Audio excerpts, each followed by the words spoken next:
The night was supposed to change two adult lives, but instead it began with a small pair of worn sneakers standing alone under the cold white lights of an upscale restaurant in downtown Chicago, and a sentence that would echo forever in one man's heart: "Mom's sick, so I came instead." No laughter followed. No misunderstanding cleared the air. Only a quiet, trembling courage hung in the room, carried by a little girl who looked far too brave for her age, and a millionaire CEO who suddenly realized that everything he thought mattered was about to be undone. Before the story pulls you deeper, take a moment and ask yourself this: do you believe in kindness, second chances, and quiet miracles that show up when we least expect them? If you do, please like this video, share it with someone who needs hope, leave a comment, and subscribe to the channel. Your support helps stories like this reach hearts that need them most. Jonathan Hale had built his life on control. As the 42-year-old CEO of a powerful logistics company based in Illinois, his days were measured in acquisitions, board meetings, and numbers that grew, while his personal world stayed painfully small. The blind date had not been his idea. It was arranged by his assistant Rebecca, who worried about the way Jonathan worked late into the night, ate alone, and spoke of life as if it were a transaction. He agreed only because he was tired of being told that success meant nothing without someone to share it with. The reservation was at a place that smelled of polished wood and expensive promises. Jonathan arrived on time, wearing a tailored coat and carrying expectations he didn't quite believe in. That was when he saw her, a little girl, no more than 8 years old, standing stiffly near his table, clutching a small purse like it held the weight of the world. Her name was Grace Miller, though Jonathan would learn that later. Her hair was neatly braided, her coat slightly too thin for the season, and her eyes carried a seriousness that did not belong to childhood. People glanced at her, confused, but no one approached. When Jonathan realized she was there for him, the room seemed to tilt. This was not a prank. This was not a mistake. This was something else entirely. Grace had come because her mother, Hannah Miller, could not. Hannah was sick, the kind of sick that drained color from her face and strength from her bones. A single mother living in a modest apartment on the south side of the city, Hannah had agreed to the blind date after years of encouragement from a church friend. She never expected her condition to worsen that morning, never planned to be too weak to stand, let alone go out.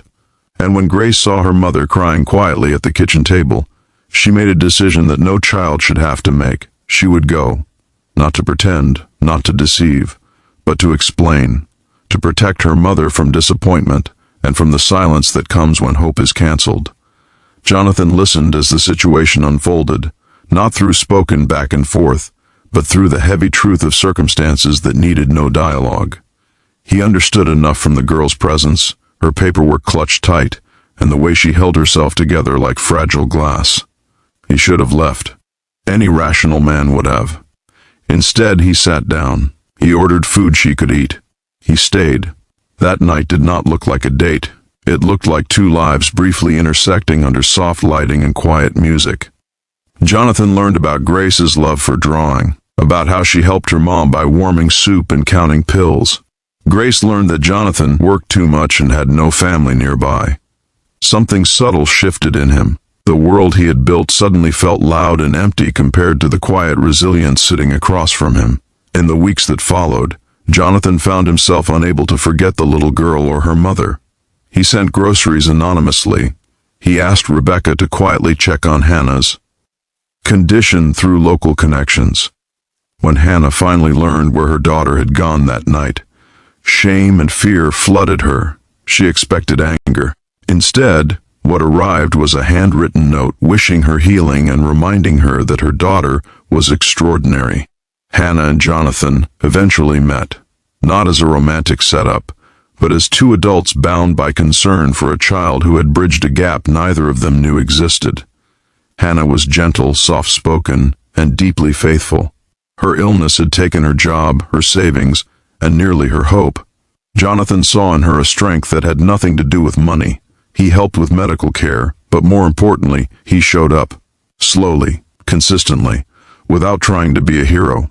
Life did not transform overnight. Hannah's recovery was slow. Jonathan struggled with vulnerability. Grace watched carefully, protective of her mother, wary of promises. But seasons changed. Hospital visits became shorter. Laughter returned to the small apartment. Jonathan learned how to sit on the floor and color outside the lines. He learned how to pray, quietly, unsure but sincere. Years later, that restaurant no longer held the same meaning. What mattered was the kitchen table where 3 people now shared meals. The school events Jonathan never missed, and the way Hannah's smile finally reached her eyes. Love had grown, not from romance, but from compassion. Not from a perfect beginning, but from a brave child who refused to let her mother face disappointment alone.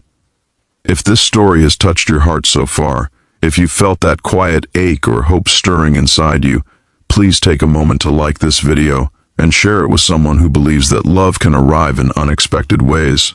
Just before we end, we have a special request for you. Please comment below and tell us what part of this story moved you the most, or simply write the word kindness if you believe small acts can change lives. Jonathan eventually understood that the most important meeting of his life was not in a boardroom, but on a night when a little girl walked into a blind date carrying more courage than fear.